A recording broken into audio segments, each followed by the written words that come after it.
This is 757 Saturday Sports Talk with Matt Hatfield and Coach Ed Young on ESPN Radio 94.1. We are back, and Happy New Year to those that have missed us. We've been gone for a couple weeks, holiday break. It is 757 Saturday Sports Talk, brought to you by Larry King Law. If you're injured in an accident, you call 757-INJURED for Larry King. That voice you heard before us with the Sports Center is our man Kyle Hightower, sitting in for Dino Franza today. I am Matt Hatfield, and sitting across from me is the guy who is undefeated in 2021. Hasn't lost a game yet. Operative word is yet. When he plays his first game, nobody knows. Only time will tell. That is the coach, Ed Young of Nansman River High School fame. How was your holiday and your New Year? You didn't pop any champagne corks, did you? No. Speaking of popping. Popping. Don't pop too much. Oh, can't hear it. Are you on, by the way? Is this mic working? My mic working? I can't hear you at all. Speaking of popping. I can hear you in the background. The mic is not working for you. For whatever. Try the other mic. He says, let's switch your mics. Try that mic.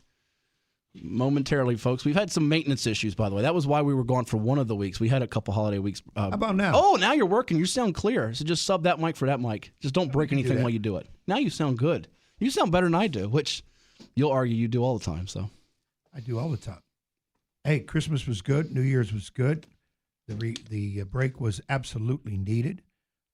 When you said about having lost a game, I thought we were talking about the picks. I've been doing horrible in the picks, but I know you're 2-1 last week about high school basketball. When the rumor is some play action may be happening as soon as next week. Well, there's not even as soon as next week. There's already some we'll get to. We're going to fight the score in just a moment. But we did do some video segments that were condensed, not a full show. We did some things on the YouTube page and on VirginiaPreps.com for those that are interested. We tweeted out on our 757 Sports Talk Twitter page. So if you missed any of that last few weeks, and we actually labeled the topics that we went over, and we did all of them in under an hour. I think the first one was about 25 minutes. But anyhow, go check that out, and it's on VirginiaPreps.com as well. But you mentioned about basketball, and we're going to talk about a lot of things today. We got some buy or sell back. We've got a special Legends of Sports update with Thomas Hollywood Henderson of Dallas Cowboys fame. We're going to have Jerry Kramer next week of the Green Bay Packers, by the way. Attaboy, Jerry! I still love that Vince Lombardi line. But, high school basketball and the winter sports, they're back in somewhat of a sense. Let's fire up the scores from last night. Yeah, we've got some high school basketball scores for the first time since, last February or first week of March? When was the last time we did this, Ed? Probably like February of 2020, before everything went crazy and off the rails? It was right going into playoffs. That's the last time we did it. So let's give you the scores from last night across Hampton Roads. And if you want to talk to us, anything, whether it's high school, college sports, how about the ODU? Monarchs getting the W. You heard about that with Kyle. We'll go over some Monarchs news and notes items as well. We talked about some of the key transfers coming to Ricky Ronnie's football program on our last video show. And we'll even dabble in some pro sports and bring it back to the 757 area code, which is what we love to do here on 757 Saturday Sports Talk. But, Ed, I'm going to ask you, which district do you want to start with? You want to start with the Bay Rivers District or the Bay Rivers District? Or the Bay Rivers District? We're going to have to, because I know a lot of districts haven't been playing. We could start with the private schools, though. Let's start. Yeah, let's do private school first, because I know they've been playing for a bit. I have one score in front of me. Atlantic Shores 59, Denby Baptist 9. The Seahawks won by 50. Former Kings Fork Bulldog Mikkel Miller leading the way with 11 points for the Seahawks of Atlantic Shores and Mike Hudgens' team. Were you supposed to play them this year before your schedule got all thrown out of whack? Yeah, Atlantic Shores was going to be our opener. Was it really? Going to be our opener, yep. So now you're not going to open with them? No, we're not. That game has been canceled. That's not the only one the Seahawks got this week. They won on Wednesday night, 78-50 over Norfolk Christian. I'm going to tell you about Norfolk Christian here in a second, because there's a young man over there who I've watched on the stream. I haven't seen him in person, only on the computer screen. I've watched about 30 of these games, who is balling. But the Seahawks won that game with Mikkel Miller and Damian Mazzell, former Kellum Knight football, basketball standout, scoring 14 points apiece in their win on Wednesday over Norfolk Christian, 78-58. I mentioned Norfolk Christian. Young man by the name of Eli Coley, Ed, who scored 25 points in that loss for Norfolk Christian. Well, he also scored 49 points in a victory for the Ambassadors in double overtime on Thursday night, as Norfolk Christian outlasted Portsmouth Christian 88-85. 49 points, 25 points, back-to-back nights during a pandemic. Not too shabby. Tell you what, there's some unfortunately, because of what's been going on, we're not hearing a whole lot of what these kids are doing. So it's really good to get out and hear some great performances. Yeah, Eli Coley, a name to watch out for, folks, from Norfolk Christian. We saw some big-time scores in the private school scene a year ago. Jordan Battle comes to mind from Norfolk Collegiate, who's now at Hargrave doing the prep post-grad year, if you will. Got a chance to watch Norfolk Christian on the stream back on December the 1st when they played Peninsula Catholic and lost that game. But that night, Coley had 21 points and was efficient, 7 of 10 from the floor inside the arc. This time, when you score 40-plus, when you score almost 50, you got to be scoring from every level, from the foul line, from the field, from distance. You can't be a one-trick pony. No. If you're going to classify it as a guy that's just a scorer, you are scoring from all different areas, not as opposed to a guy who's considered a shooter. That's a guy who just fires up shots. He's our high school version of Steph Curry, who, if you saw it last night, had another monster game, 26th game of 9+ threes. No one in league history has 10 of those. He's got 26 of them, which is just insane.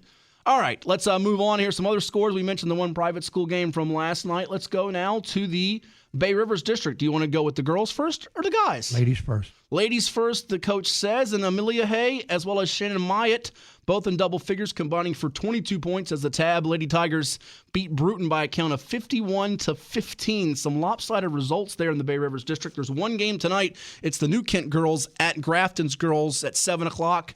There are no losers. Everybody's playing now as a winner, and that sounds very cliche, but in a sense of here's what I mean by that. Just to be playing right now during all that we've gone through, that's a victory in itself. But if I had to handicap or project who would win that game, I would give the edge to Grafton, which made the state playoffs a year ago. Would you not lean with them over New Kent, or do you think there's an upset brewing on the road tonight? It's with how this goes, who didn't practice, who practiced, what kids worked out. Some teams were playing in leagues that were going on. It's going to be hard to say as to what's going on. If everything's done, everybody's even, I would go Grafton. All right, let's go to the boys' side when it comes to the Bay Rivers District Hoops. And there were some games Thursday night we'll tell you about as well. But last night, Jeremy Jordan's Grafton Clippers. You had Jeremy on back when I had to take that assignment to the Virginia Beach Sports Center. You and Dino had him on, I think, was it late October, somewhere around there? I think it was Halloween, in fact. Well, he's 2-0. Clippers riding the wave of senior forward O.J. Jackson, 19 points, 7 blocks for him. Landon Stutt chips in 14 points. Chandler Swan with 10 as well. Grafton a winner over New Kent, 51-40, as they get the job done there. And by the way, it was, in fact, Grafton winning its opener back on Wednesday night over York, 52-47. Jackson had 12 that night, Stutt with 11. And the juniors, Cole George, Brett Cartwright, and Chandler Swan making it rain with 7 3-pointers. So Grafton doing it inside and out. They got that outside attack working for Coach Jordan this year, which is going to be needed in Class 4. We have no idea how many teams are going to play, what the playoff structure is going to be. If I had to guess, I think they're going to take the top from each district and then maybe do like 4 wild card teams, maybe a second-place team. I have no inside knowledge of this. I'm just taking a wild guess here. But you want to get as many W's as you can at this point to give yourself a good shot. And I think they would represent the Bay Rivers at the Class 4 level. I think they would get in. Remember, they were the last team out a year ago. I agree with that. All right. You're not going to disagree with me. I want you to disagree. Nope. We can get combative. So far, you haven't said anything wrong. All right. Wednesday night, it was also New Kent a winner over Tab by a count of 65-60 over there in the BRD. That is the Bay Rivers District. So there you have it. And I have one more score to pass along for everyone out there in Radio Land or wherever you may be listening, perhaps on ESPN Radio 941.com and VirginiaPreps.com. We love all of you. We appreciate all of you tuning in here on 757 Saturday Sports Talk. Tab was a winner over Bruton, 75-34. And I don't know if you are aware of this or not, Ed. I know you are good friends with the longtime head boys basketball coach of the Tab Tigers, that being Doug Baggett. But Doug Baggett is not coaching right now. He's been coaching for 36 years. His parents, Ernestine and John Baggett, both of whom are 89 years of age. He delivers groceries to them weekly, does a lot of chores for them, and they're approaching their 70th anniversary. And in good conscience with the coronavirus, he has decided not to coach for health and safety reasons. So his longtime JV coach and varsity assistant, Tommy Sweeney, is leading the Tigers right now, and 1-1 for him at the helm, trying to fill the shoes, you can't really fill the shoes of the great Doug Baggett, who's got, when you combine all his wins when it comes to coaching, even beyond basketball, he's probably near that 1,000 mark. So there you have it. Tab without Doug Baggett for now, but he may come back next season. I think Doug will. The rest will do him well. I admire him for why he's taken off, not to potentially pass on the virus. You know, you can get the virus and not even know you have it, to his folks who are definitely older. So I understand that, appreciate it. We miss him on those sidelines, but I think he'll be back next year rejuvenated. Before somebody calls in with wanting to know about or Facebooking us because they did it last year, what about the Matthews Blue Devils? The Matthews Blue Devils, they played you last year. You beat them in the opener. They ended up being Class 1 co-state champs along with the Auburn Eagles. They were going to meet them that night, and then basically the whole state tournament got canceled and co-champs were awarded. Well, I watched some of that game last night on Facebook Live. Games are being streamed everywhere, folks, whether it's Facebook Live, YouTube, the NFHS Network, and we strongly encourage you to support these kids. And if you're a parent, a lot of you can't go to these games that are being played, the ones that have been allowed to play. And, in fact, they were up there last night. Matthews, though, falling short against Carver Academy 45-36 as Isaac Lee led the way for the Wolverines of Carver Academy over Matthews 45-36. So that will finish up our scoreboard here on this abbreviated edition. We can tell you that the Beach District has announced it will be coming back to play soon, and they have 3 schools that have won a state championship in the last 2 years. When you look at the Princess Anne girls, who have more rings than, probably UI and everybody in this building combined. They just win every year, it seems like, with Darnell Dozier. The Green Run boys, who shared the Class 5 crown a season ago with Norview, and the Lansdowne boys, who won it back in 2019 in Division 6. So the Beach will be back in play, and the word I'm hearing is, although I don't think it's officially been announced or published anywhere, I'm hearing January 20th is the likely first start date for them for an 8-game season for the Beach. We're going to find out a lot more when it comes to Chesapeake. Newport News and Hampton, where I hear the hurdle right now is kind of getting officials finalized, and that's been a big issue for a lot of school districts and counties at getting the officials, the referees, to do these games. I know some have condensed from the normal count of 3 per game to 2 per game here due to numbers, and understandably so. And also Norfolk as well as Portsmouth. We'll find out more in the coming days, and my guess is I think they're all going to try to play some kind of abbreviated slate, but time will tell, and hopefully they can do it safely without any major hurdles.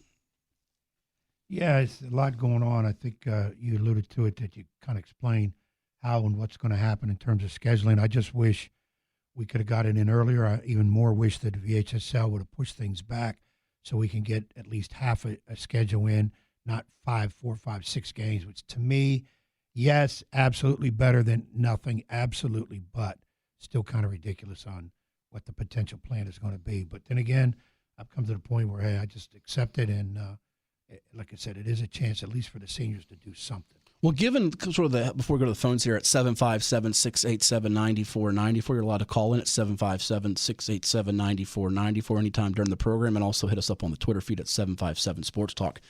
Given what we're seeing from the ones that are playing across the state, and you can see all the state scores on our scoreboard message board. Just go to forums on virginiapreps.com. We have a list every day of boys and girls scores up there when it comes to basketball. And, you know, it's even a smaller amount that are wrestling, by the way, and other winter sports going on. But my sense is the ones that will play around here, I don't think we're going to see any out-of-district games, and I'm not sure we're going to see any district teams play outside their cities. So in other words, if you're an Eastern District, I'm not sure we'll see Norfolk and Portsmouth play each other. If you're a Peninsula, I'm not sure we'll see Hampton and Newport News play each other. If you are Southeast, I'm not sure you'll see Chesapeake and Suffolk play each other. And I know some are going to question that. And then the biggest question is going to be, well, it's not okay to do that. But then when the playoffs start, it's okay to go travel, 30, 40, 50 miles up the road and go play. Like if you're in Region 6A, where you have teams like Oscar Smith and Lansdowne and Western Branch, you got to deal with Thomas Dale and James River that are Richmond. There's going to be travel for that. So there's going to be some people that are upset. But listen, none of this is perfect. I think if we're going to complain to the high heavens here, we have to understand that it's been pretty much almost a whole year without local sports, pretty much local sports of any kind, with the exception of some colleges playing. I mean, right now, Old Dominion, Norfolk State, Hampton, that's pretty much it that we've had. There's been no Tides baseball. There's been no Admirals hockey. The local schools like Division III level, Virginia Wesley and CNU, you haven't seen them in action doing sports. So, I mean, there's really been next to nothing except the small little sample we've had of high school here for about a week. And, ODU, Norfolk State, Hampton. That's been it. And really, none of them played football in the fall. So it's been very little local sports here across Tidewater since this whole pandemic raged on in March. Yeah, I guess the thing I have trouble with as a coach is I see these other schools playing X amount of games. We're still trying to get out of the starting blocks. and then we're going to be playing Y amount of games. And then our teams that will be better. I was talking to one of our local coaches about this the other day. You're going to have a situation where our winner will be maybe play 5-6 games and then go into a tournament against a team that's played 12, 13 games. That's not fair. That 12, 13 game team is more midseason form, so to speak, where that other team is just getting out of the starting blocks. Now, a lot of people are going to say, the cream rises to the top, best team's going to win, blah, blah. And you can keep saying all you want to say. I'm just saying it makes a difference. Now, what's the answer? I don't have one, because the state VHSL allows us to play because the state says it's okay with parameters. Then it's up to individual schools or school districts as to whether you can play based on COVID statistics or whatever. So you're going to have an imbalance. It's going to be different. Right. But to me, it's just so hard to accept because I think it makes a difference. As I said, some teams have done nothing since the shutdown, i.e., our squad. I can't practice with them. I'm not going to find a place here legally and bring him in. Well, and you got other teams practicing and other teams playing in leagues. Well, let me pause you for a second. You're not entirely done nothing. You did have, 2 games that you did have back in November in part of the Boo Showcase, but it was not as many as some other who have played upwards of 8 to 12 to 15 games. So we did it in November, but I'm saying we started practice December 7th. We got 3 days or 4 days in, not even finished picking a squad yet. We got shut down. Since that time, you've had squads play. Now, people are going to say, well, you had the opportunity to go into these leagues too. Absolutely. But my choice was not to put our team in a situation where potentially somebody gets COVID, blah, blah, blah, coaches, whatever. Just that was my decision. Now, does that mean everybody else has to not play? Absolutely not. It's America. It's your freedom of choice.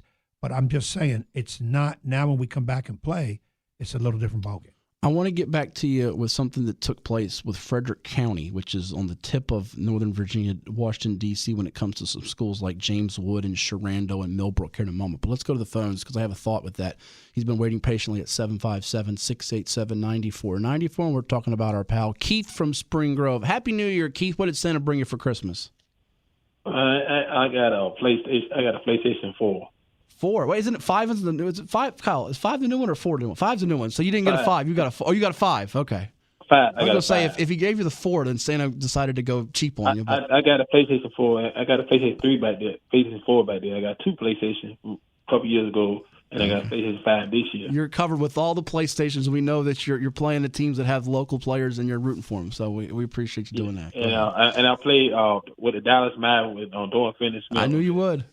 I know you like a book, Keith. What else is on your mind today? Oh man, I know Doran Finney-Smith won't. He got the positive. I think somebody said he got the virus too.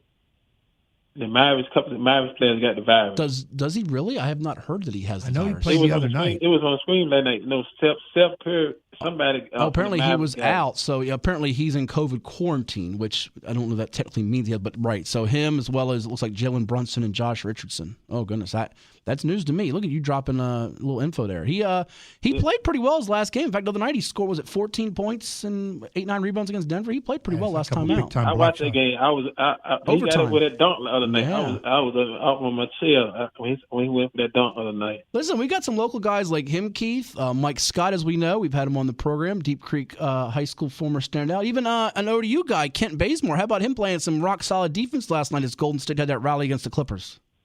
Yeah, Mike Scott gonna be out for a while now. He's gonna be out for a while. But he's had and I think Ed will even say this, and Ed played him. If you had told me Mike Scott would have this long career, that's a wonderful. I know people say, well, he's not an all-star. That's great. People know how hard it is to last in the league as long as he has, but it's hard. It's not easy. So kudos to Mike Scott. He'll be back though, I think. Yeah. Another thing, how you doing, Ed Young? How you doing this morning? I feel great, Keith. Feel great. I'm ready to see the basketball rock. I want to see the basketball start playing with the Bay River District. Anything you heard up from Smithfield? What they going to do? You know, it's funny you asked that. My guess for Smithfield is we might not see them, and again, don't know this, we might not see them play. I do think they're going to play a condensed Bay River schedule, maybe something like 6-7 games, 8 games, and they might even they might even let them play like Windsor. But we might not see them till after not this week coming up, probably after the MLK holiday. So probably that week of the 19th, my guess is we'll see the Isle of Wight County. We'll see Smithfield back in action around then. But I do think they're going to get the go-ahead. And I'll be honest with you, Keith, I think all of the schools, from what I'm hearing and speaking with some people and just looking at reading the tea leaves here, I think all of them are going to play. I'm not real certain on Hampton, Newport News, as well as Norfolk, but I think ultimately with Virginia Beach making that big, leap of faith, if you will, this week, that, I think a lot of people were shocked by that on Monday. I think it's going to kind of get the ball rolling for others to join them as well. Plus the thing about it, we got a lot of seniors on the team. I like to see our seniors to go out, man. And it's going to be definitely hard for those seniors, man. If they don't get shot playing some basketball. Well, Keith, we currently have top 10s up on VirginiaPreps.com for Class 6 to Class 1 for boys basketball. We're actually going to work diligently to try to do a girls one this week, which is going to be a huge undertaking for us across the whole state. Nonetheless, I have some sources in high places and low places who may help me out with that. But we have your Packers number 9 right now in the Class 4 top 10. Behind the likes of Kings Fork, who's number 1, Menchville, Halifax County, GW Danville, Broad Run, Woodrow Wilson of Portsmouth, soon to be Manor High School come July, Monacan, who played really well last night in their win over Clover Hill, and Jefferson Forest. Are you okay with number 9, or do you think they should be a little higher? I think it could be a little higher. I figured you'd say that. It could be a little higher. I think we got a group of guys can get the job done. What do you think, Ed? Do I have him too low at 9? Of course, Keith's going to say that he's a Packers fan. Not a Green Bay one, but a Smithfield Keith, High I'll one. be honest. When I looked at the standings that Matt has in there, the rankings, they're kind of where they should be. It's hard to knock some of those off now. Let them get playing, and I do think they'll move up. But right now, it's okay at number 9. Don't get on Matt too hard. Yes, sir. All right. You have a nice weekend, Mr. Matt, and have a nice too, weekend. Keith. Hey, All you right. too, and do well with that PlayStation. Now you got to sell those other ones, get a little money for that. Yeah, I'm gonna try to get an option. Some people need help. Some kids ain't got no PlayStation. If I had to donate, I'd give my four up to somebody. Make sure you drive around in Smithfield, Spring Grove. Keith will have the mask on, rocking the Smithfield gear. He might be giving away a PlayStation or a game or something. All right, Keith, have a good weekend. That is the one and only Yes. Thanks, Keith from Spring Grove, the traveling man with no last name. At least to our knowledge, he has no last name. I'm sure he was born with one. He's the caller with the most home places. Yeah, he's got a lot of places. Before we go to break here, so earlier this week, and this brought me to a thought we can probably come back with on the next segment, so you can hold your thought if you'd like. Frederick County Public Schools, and again, it's Jameswood, Millbrook, Shrando, decided we're going to play winter and fall sports, basketball, have track, football, but we're going to delay it till March 29th for the fall, April 26th for the spring, in terms of the basketball, football, those things, and we're not going to compete in the VHSL's postseason. You can give me your more elaborate thought when we come back, but real quick answer before we go to break here. Does that surprise you or not surprise you that a school district or county, division, whatever you want to call it, has decided we're going to play, but we're going to put it on our terms, not your terms, VHSL? Surprising right off the bat, because the kids won't be competing for a potential trip to the state playoffs if they're good enough to get there and play. I would like to hear more of their in-depth reasoning why. Well, I'll give you some when we come back. But, yeah, it's a little surprising, but I don't begrudge them at all. We'll come back with that as well as 3 Up, 3 Down. Give us a call at 757-687-9494 right here on 757 Saturday Sports Talks. Talking local sports and so much more with you on ESPN Radio 94.1. This is 757 Saturday Sports Talk with Matt Hatfield and Coach Ed Young on ESPN Radio 94.1. We've got coming up in just a bit, conversation with former Dallas Cowboys Super Bowl champion Thomas Hollywood Henderson in our Legends of Sports update brought to us by the living legend from Norview High School fame, Coach Charles Hatcher, Sports Inside and Out, sportsinsideandout.com, part of his presentation with us, and we appreciate that. It'll be coming up in about 15, 20 minutes or so here on the program on ESPN Radio 94.1. It's brought to you by Larry King Law. For injured or an accident, you call 757-INJURED for Larry King with the coach, Ed Young. I am Matt Hatfield. And Ed, we've got something very interesting. We talked about last segment about the return to play for some of these schools. We know that coming up on Monday, Chesapeake is supposed to make an announcement or have I think it's a school board meeting. I'm not sure if it's going to be an announcement, but we're anticipating some kind of an announcement as far as them playing or not playing. And sort of the whispers I'm hearing is that we're going to hear Chesapeake's going to play. They're going to come back and play, and we'll see what happens after Virginia Beach's announcement. We know that we've got some schools in the Bay Rivers we mentioned earlier in the show, like your Bruton, your York, your Grafton, your New Kent, your Tab playing. Private schools are playing. I think most of the private school games I have seen being played, and this even goes for the matter at across the state. I've seen more games where players are wearing masks than not wearing masks, which is a whole separate issue that we delved into several weeks back. But we brought up before break about the schools up in Northern Virginia, Frederick County. It's right there on the tip near D.C., that they're going to play, but they decided we're going to wait to play. We're going to push it back and have our 3 seasons. Indoor track athletes will engage in extended cross-country outdoor track seasons during the winter season here. And basically their superintendent said a great deal of thought, collaboration, and planning went into the development for our return to activities plan. Although all of us are anxiously awaiting the time when we can begin to return to normal, we're still in the midst of the pandemic with cases of COVID-19 continuing to increase. And by the way, that is also true here in certain cities. It's also very prevalent out west, where there's almost a 30% mark in some of these counties that are still playing. Nonetheless, although the distribution of vaccines has provided a light at the end of the tunnel, it's prudent to delay the start of our high school athletic programs until March 1 in an effort to get beyond any spike following the holiday season. Now, if you wait till March 1 for winter under the VHSL's umbrella, well, that's not going to work too much because they want theirs done due to the fact they've shrunk these seasons. You know, you're playing 60% of a season, at least that was the maximum allotment here. And your fall sports, which include, football at the forefront of that, is slated to commence on February the 22nd. Practices, by the way, will literally be starting for football, Ed, 3 weeks from Thursday. That's supposed to be the first day for football practices. It might be 15 degrees outside, folks, but listen, it's going to happen. And I do think it's going to happen across the area. I will go out on the firm limb that I would be surprised if we have any of our local cities not playing football. There's going to be a couple of the smaller school counties, and in fact, a couple of them already decided to go against season 2, which would be your fall sports. But that's like up near Bluestone and Parkview, South Hill. So they're going to play, and their decision to begin athletic programs on March 1 came after consulting all the high school principals, student activity coordinators, ADs, health professionals, and they said, although no plan is perfect, our return to activities plan will provide all student athletes with the opportunity to participate, represent their school, and compete this year safely.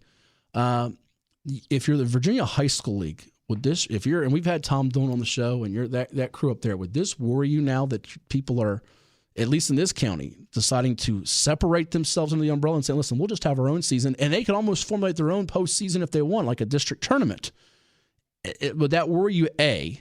And then the follow-up to that question B, or question 2 is, do you think others will do something similar to this in other counties across the state, perhaps even here in Hampton Roads? If I'm the VHSL, I'm a little perturbed by it. Because you're not following our guidelines and you come under the umbrella of VHSL. But what is the VHSL? It's a group of people. It's really the state principals, superintendents that make up the VHSL. And then you have people such as a Tom Doan, assistant director, who we've had on, I consider a good friend, Billy Hahn, who's the director. It's a group of people that run what the principals, superintendents want the sports to be, so to speak, in the state, as the NCAA runs college football, college basketball, all the college sports. So I would be a little perturbed that you're kind of doing your own thing. Now, the offset of that is, okay, you can't be in the playoffs. You have to understand that. Well, this is something we run into at college sports, where you have the Power 5 people saying, why are they under the NCAA umbrella? Why don't they just start their own? Right. Now, it's never happened in high school sports where we all get together and say, heck with the VHSL, let's start our own governing body and do our own thing. And I don't think that will ever happen. But in NCAA, I could see it happen. I don't see it happen in high school sports at all because it's the principals that run it. It's not a governing body, such as the NCAA is. But I don't think I'm perturbed by it, but I understand by saying, okay, you got to do because they always say it's up to individual school districts to what you want to do. Remember how you and I always talk about how the regions do crazy things to get teams to the state tournament. And we say, why doesn't the state step in? And we asked Tom that here on the radio. We did. And his comment was, look, we run the state tournament. We don't run the regional tournament. So it's up to the regions to get us people. But there's so many different things going on in the region. To me, it's unfair. And I think the state should step in and have a guideline for that. But they don't. So I could see here, then they're not going to step in and say to schools, hey, you cannot not play. You have to play. If other schools are playing, you have to play. If certain schools aren't playing, then you can't play. They're not going to do that. They're not going to touch that. I actually spoke with an assistant principal about this, and his message was this almost sends it, and I won't go to the form of anarchy, but a message of, because especially with what happened in our nation's capital this week. Yeah, let's not bring that word up. But the point being, seriously, it does make you wonder, is this going to allow people to think that they don't have to follow any of the guidelines? Now, let me throw it to you, or twist it to you this way. If the Southeastern District, which is your league, or you can throw any district, Eastern, Peninsula, Beach, whatever you want to, whatever district we're talking about, if they came to you and said, your AD and principal said, all right, Ed, we're going to have a Southeastern District tournament and just play 6 to 8 games, 10, 12 games, and there's been, rumors that, and look, let's not even look at the rumors, let's look at the calendar, because the calendar right now is not going to allow you, if the regionals have to start by whatever the date is, I don't have it in front of me, but I believe it's February the 6th or February the 8th. It might be February the 8th, that Monday. You're not going to get more than, at the most, 6 games in. You're just not. The calendar's not going to allow for you to get more to 6 to 8 games, and maybe you can get in 10 to 12. You're not going to get 14. Okay, let us play 3. We can. What's that? Let's play 3 times a week. You play like Tuesday, Friday, Saturdays. But is that going to be in the best interest of the kids coming back from a pandemic, having not had the usual, preparation? If you ask the kids, they'll say the kids are going to say yes. Play 5 days a week. They'll play 5. Yeah, but I'm talking about let's look at this logically. If they said to you, we're going to move it back into late February, early March, and you can have a district tournament, but you can't compete for a regional or state title, would you be okay with that as a coach? You would not be okay with that. And here's why. If I have a powerhouse team, that means I can't compete for a state title when I have kids that are good enough to play. Now, if I don't, then I might say, well, it's okay because I don't think we're good enough to go that distance. Well, you got to be realistic with your team. I know everybody – at the beginning of the year is rah-rah, and we're going 50-0, and we're going to win a state title. You're supposed to say those things, but you have to be realistic. But if I'm a coach that has that type of team, and I'll use close to home, Kings Fork. Kings Fork, in my estimation, won't lose a game all year. That's the type in basketball. And they could play a schedule that's extended, not just condensed, and play teams outside of its city and or district and still go undefeated. Right, I agree with you. And compete for and then have the opportunity to compete. Now, the problem with that would be, if they say no to the district, no, we want to play under the VHSL guidelines, so we want to play. Now, who do they play? They're going to have to play all non-districts, whatever. And they're kind of playing as an independent team. So it does cause an issue that the VHSL would not like. Yeah, you almost have to have more than one, dance partner to go with you at it. You can't go at it alone if you're going to do something of that nature. All right. Well, if you want to weigh in on that topic, anybody out there that agrees, disagrees, or has some thoughts on it, you're more than welcome to call in at 757-687-9494. That's area code 757-687-9494. You can also tweet us, too, at 757 Sports Talk. I teased it earlier, 3 up, 3 down. I'm going to give you 3 up, 3 that I'm high on. Good job, bad job, if you will, to take off of our man Mad Dog from MLB High Heat. And 3 I'm down on. All right, I'm going to go up 3 up to the Boston Red Sox. I'm going to go up to the Boston Red Sox as you're popping. What are you? Are you 4 years old? Are you my niece? You can't leave him with poppers. Popping and locking, baby. That's what I do all day long. What are you doing? Anyways, we have gadgets and gizmos in here, and Ed can't, help himself. He's like a little kid in a candy, toy store. Anyways, as long as you sanitize everything, that's the main key thing. First up is the Boston Red Sox. You know why I'm going to give the Boston Red Sox an up? Has something to do with a female. They hired Bianca Smith, minor league coach in the Red Sox organization, first black female. Irony that the Red Sox were the final team to have a black player back in 1959. You know who that was, by the way, back in 1959? Green, last name Green. Yeah, Pumpsy Green. Good old Pumpsy Green, baby. Old Pumpsy Green. The only player ever named Pumpsy Green. That was your nickname, Pumpsy, wasn't it, back in the day? They used to call you Pumpsy? I wish I had that name. But kudos to them. That's the first up to. Now, my next 2 ups, and I'm going to give a 3 up. Steph Curry, give him up. Everybody was throwing dirt on him. This guy is done, and look at him. And listen, they're missing Klay Thompson. Bazemore's helping out there. You never know if Draymond Green's going to play. He's such a wild card. But Steph Curry still got it. He's still got it, one of the best shooters out there. And I'm going to give up to Virginia Beach schools. And an up on the Virginia Beach schools is because this. Right before Christmas, and all through the house, not a creature was stirring, not even a mouse. Everybody thought, and you did too, that the plug was going to be pulled. Did you not? Absolutely. And Aaron Spence, superintendent, and the folks there decided we're going to give the kids some hope. We're going to try to do this safely. And look, I don't even care if us as media types, I don't care if the fans can't make it. If you can stream it and these kids get a chance to play safely and you follow guidelines, give them at least that opportunity, because others are doing it, and I think they can be afforded that opportunity. And others are doing it even when the metrics say they shouldn't. Now, my personal opinion above it all is they should all push it back. And I wrote that in a very detailed piece on Virginia Press. But at least kudos to them to not just squashing the dreams and trying to at least, give them some hope to this if they can do it the right way. My 3 down here real quickly before we go to the phones and talk to someone on a cell here. Down, Doug Peterson. I think it goes without saying. Kyle's got the Eagles hat in there. He's on the phone right now, so you're not going to hear everything I say about Doug Peterson, but I'm sure he'll agree. What are you doing? What are you doing? Can't say right now. I mean, the guy's lost. That game last week, that was when you've got Collinsworth and Michaels on the broadcast, basically just poking fun and giggling and laughing. That just tells you what a major joke that whole thing was. Kyle's a big Eagle fan, correct? He is, yeah. Is Kyle, he still? Doug Peterson's is this week's. I want to hear from Kyle. One, what right? did he? Being a big Eagles fan, as a coach, I kind of understand what Peters say, but not in that situation. But as a true Eagles fan, Kyle, what was your thoughts when that happened? With the quarterback thing?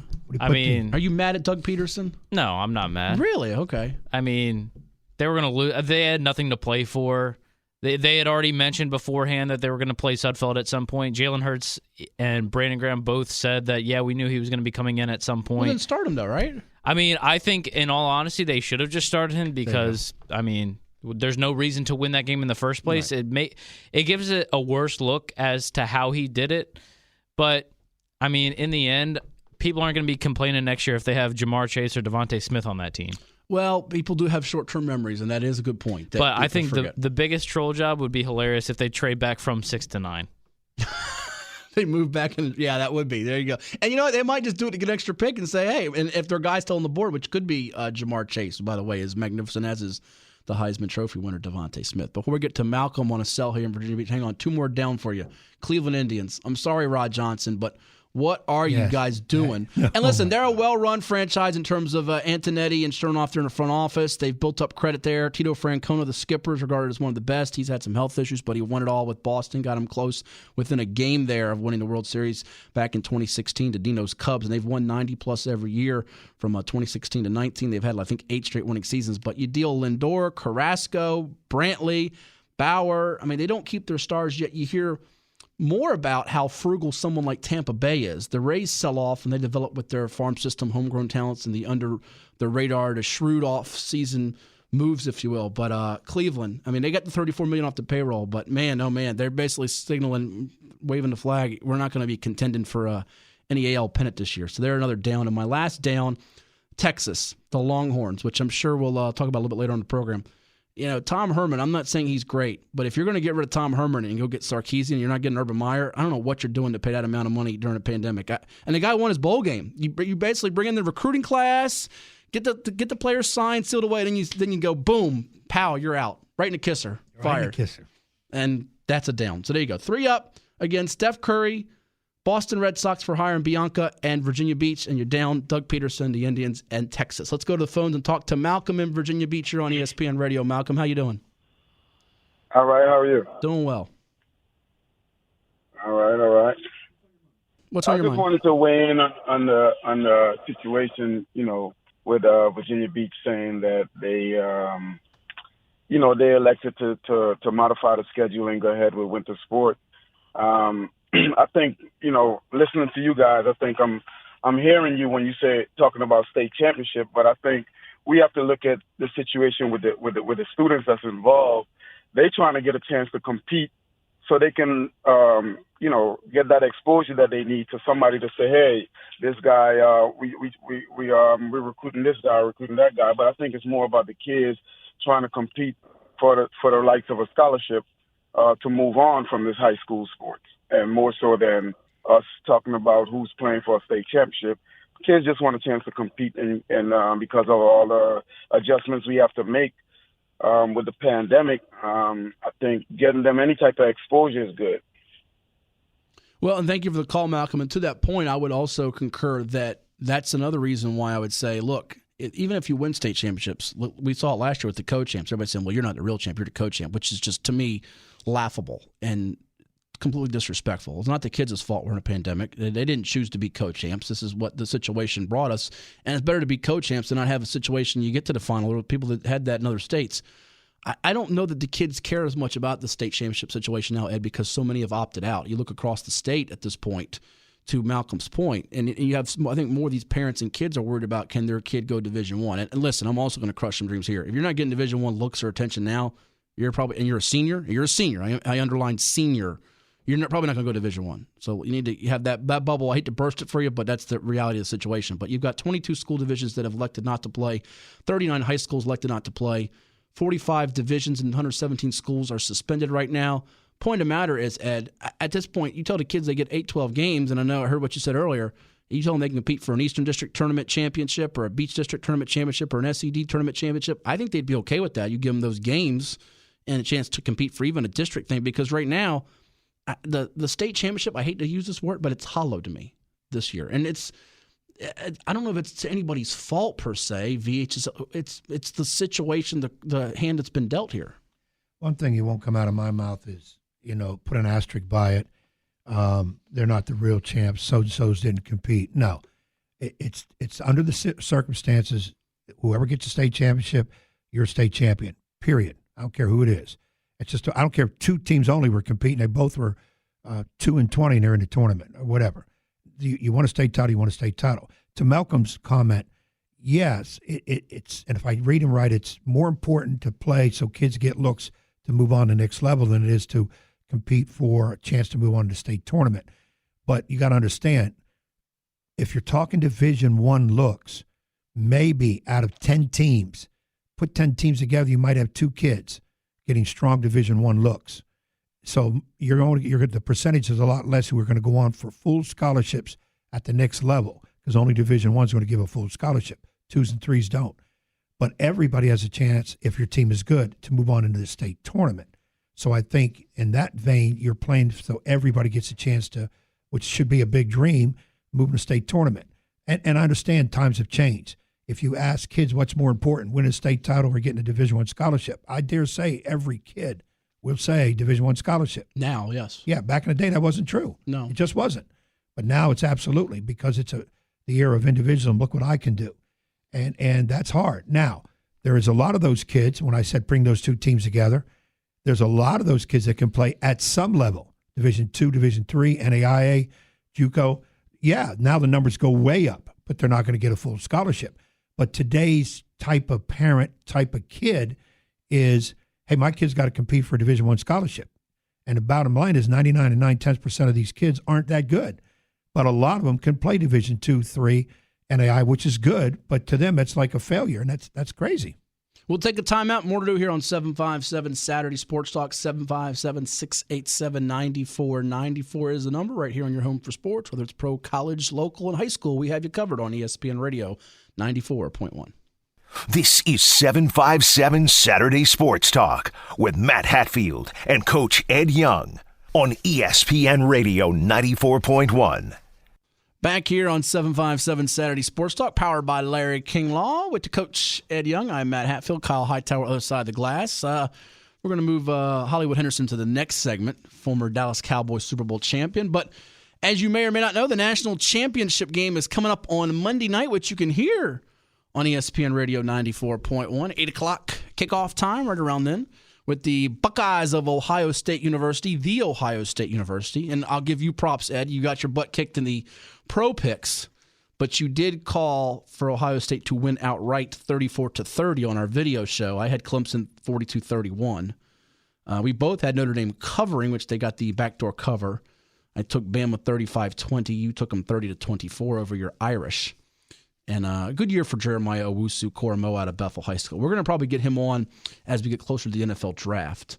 We kind of got blocked by someone at Notre Dame and he wanted to come on, by the way, but we'll just leave that alone. Now that he's going to be a future pro, we don't have to go through some of those people to get Jeremiah on the program. So there you have it. On the college football front, though, this is I'm really fascinated. Not a lot of people are making much of it. They made more of the Dabo Swinney comments, kind of put his foot in his mouth, if you will. But the Nick Saban and Ryan Day coaching matchup, and there's so much talent on the field with Justin Fields, the quarterback for Ohio State, and Mac Jones. You got the Heisman Trophy winner as a wide receiver, and Devontae Smith. Oh, by the way, Jalen Waddle might be playing and had 4 touchdowns of 77 yards or more in his career before he got hurt. That just adds more firepower, weaponry to Bama.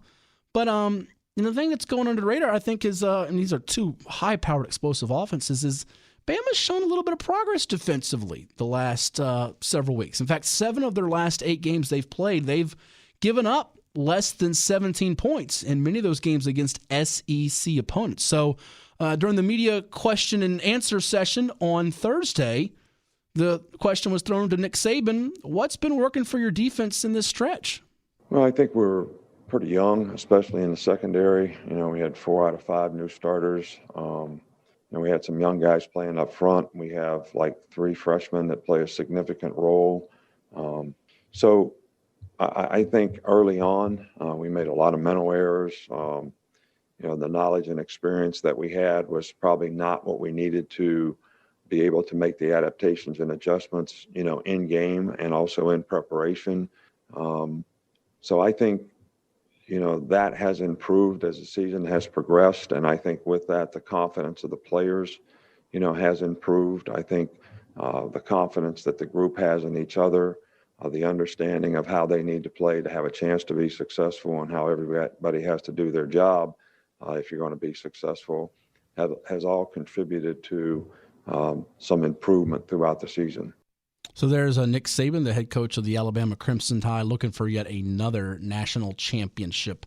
And even though Bama got torched and lit up by a number of games this year, including the SEC championship by Florida, who got thumped in the bowl game by Oklahoma, who I would say also finished as well as just about anybody in the country here, Bama still does have a bunch of 4- and 5-star and pro players on its defense. When you look at Dylan Moses at Mike linebacker, and you look at even in their secondary, Patrick Surtain II is going to be matched up here against Garrett Wilson or Chris Olave. That's going to be a key matchup on the outside there. He's a corner that can go high in the draft. His daddy was a great player, by the way, Miami Dolphins. So are you buying that Bama's defense can keep this thing from being a total, utter, ridiculous shootout? Or do you think, Ohio State's going to make this a score fest? Well, the thing when I look at this from defense, Alabama's defensive side of things, but Saban obviously knows his team. He had a lot of young guys making mental mistakes early, but those are big-time players. Those weren't 1- and 2-star guys. They're guys that have the talent to play at that level. And now that they've played, it's a little bit better. Ohio State has the same kind of talent, though. And the thing about Ohio State is if you can't contain Justin Fields and you give him time, he moves those legs well, and you give him time to get that pass off the last second, those receivers can turn a 5-yard play into 20 very easy. So they're going to have to – the real battle is going to be up front. And I think I've said this every time. You do. You always go to the big line. times games come up. It's and your special front. teams. That's your thing. And Linemen my and special teams. Yeah.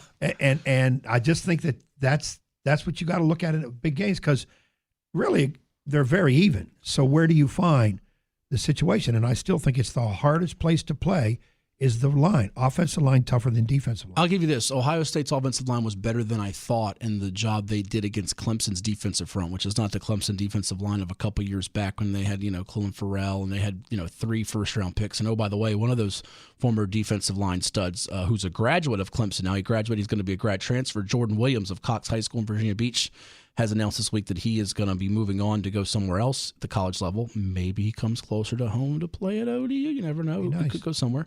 Nonetheless, and I think it's going to be part of it is he's graduated from Clemson. He's won a championship there already. Might as well go somewhere where he can definitely start as opposed to being a rotation, occasional starter, and he can be the man and help his draft stock. So I get it from that standpoint. Nonetheless, though, I think special teams is more of a factor in close games. We'll see if this game is close or not. My question before we get to some Ryan Day sound is what Justin Fields is going to show up. Is it going to be the guy that was 12 of 27 for 114 yards and had no touchdowns, 2 picks, got sacked 3 times, and was miserable against Northwestern in the Big Ten championship? Or is it going to be the guy that lit up Clemson for 385 yards and 6 touchdowns and was unstoppable And it's funny how the narrative went to, well, Fields is not as good. He's overrated. He's not Lawrence. And then it went to, oh, he should be the number one pick of the draft. Yes. Like, slow down, people. It is funny to see people say that. Slow down. He's really, really good. I think he should be a top 10 to 15 pick, though. I would take him over the BYU quarterback as the next quarterback after Lawrence. I would. I'd probably take him in that 6 to 8 range. I don't know who's, Kyle's Eagles picking 6, but I don't think they're going to take Fields. Sorry. That's where I would take him. And it's funny, we did, and I mentioned this numerous times every time I talk about him, we did the first article on Rivals on him when UNC offered him. UNC was his first offer. Really engaging interview. He wouldn't know me from, anybody if he talked to me today, though. Now the other coach, kind of being, again, Ohio State, when you think of Ohio State, the first two coaches, correct me if I'm wrong, Ed, you think of are Woody Hayes and Urban Meyer, right? That's what you think of with the Buckeyes, right? Well, there's been many after Jim Woody Tressel's Hayes. Right there, too, Yeah, maybe? there's been many, but yeah, I would say Hayes and his craziness and Urban Meyer and his more calculative when he coached. Yeah. Who, by the way, is now being looked at by the pros. He is.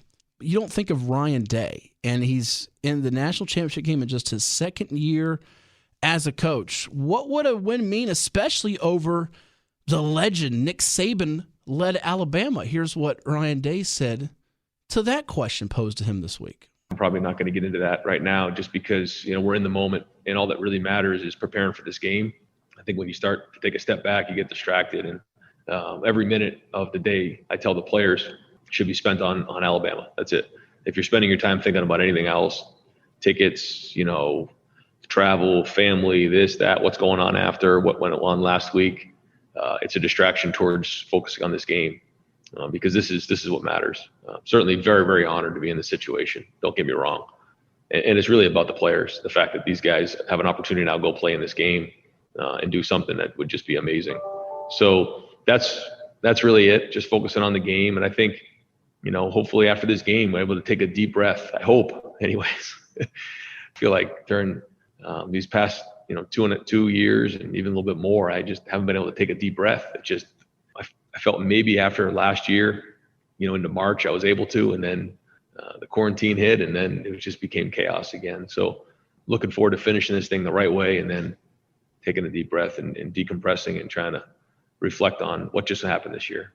All right, 2 quick thoughts before we go to break. And I know you have some thoughts on this. Is he playing it coy, or is he really exhausted and worn out? And are they kind of satisfied to be here after beating Clemson, or you think he's just kind of playing the cat and mouse game a little bit? First of all, you're smiling, laughing. First of all, the idiot that asked the question about if you beat Nick Saban, idiot, take his credentials away, throw him out of the room. Wow, right? It's ridiculous. Why would you ask the question? coach? No, I didn't ask the question. I figured that would be one of your questions. No, it wasn't me. I wasn't there. You're going to ask a guy playing in a big-time game against a big-time opponent and a big-time coach, hey, what would it be like for you if you knock off Nick Saban?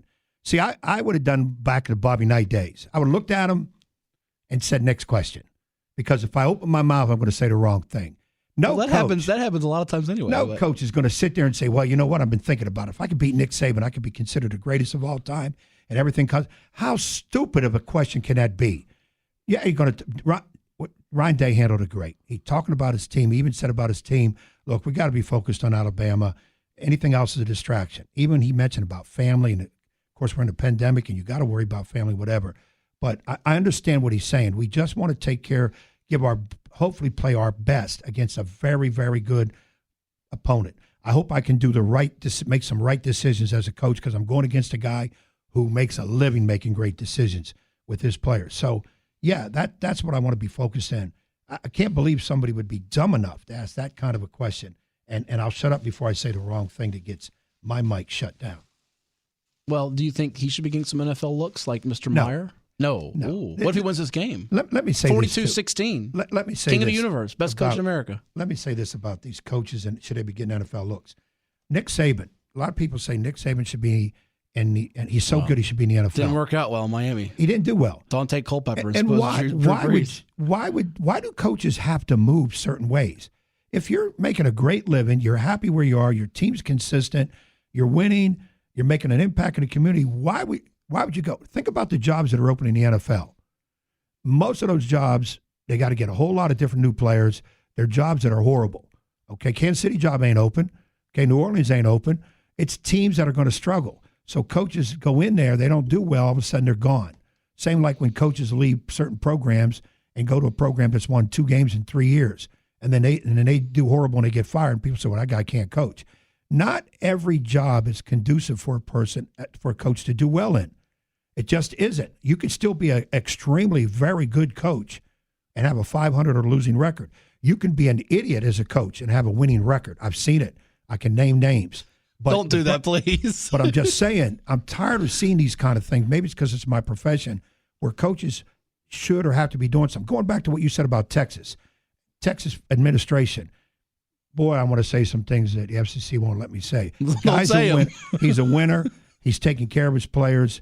They went to a bowl. Okay, they're not winning national title right now. They're not winning 11 games a year, which everybody in Texas thinks they're supposed to be doing.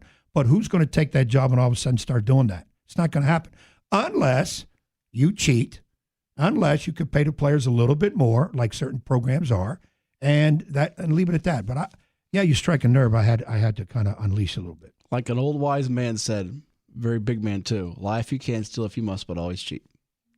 And I don't know about cheating. I'm not big on people cheating. I'm just saying that to be funny. But that does happen a lot at Someone that once said that here. And if you'd had 61 minutes for me to get an Ed Young rant, you won. So there you go. And whoever had that in the pool. We'll take a timeout and come back with Hollywood. And we'll talk some more Texas. The eyes of Texas are upon you. Not with Hollywood, but later on in the program. But the former Dallas Cowboys Super Bowl champ is next with the Legends of Sports update right here on ESPN Radio 94.1.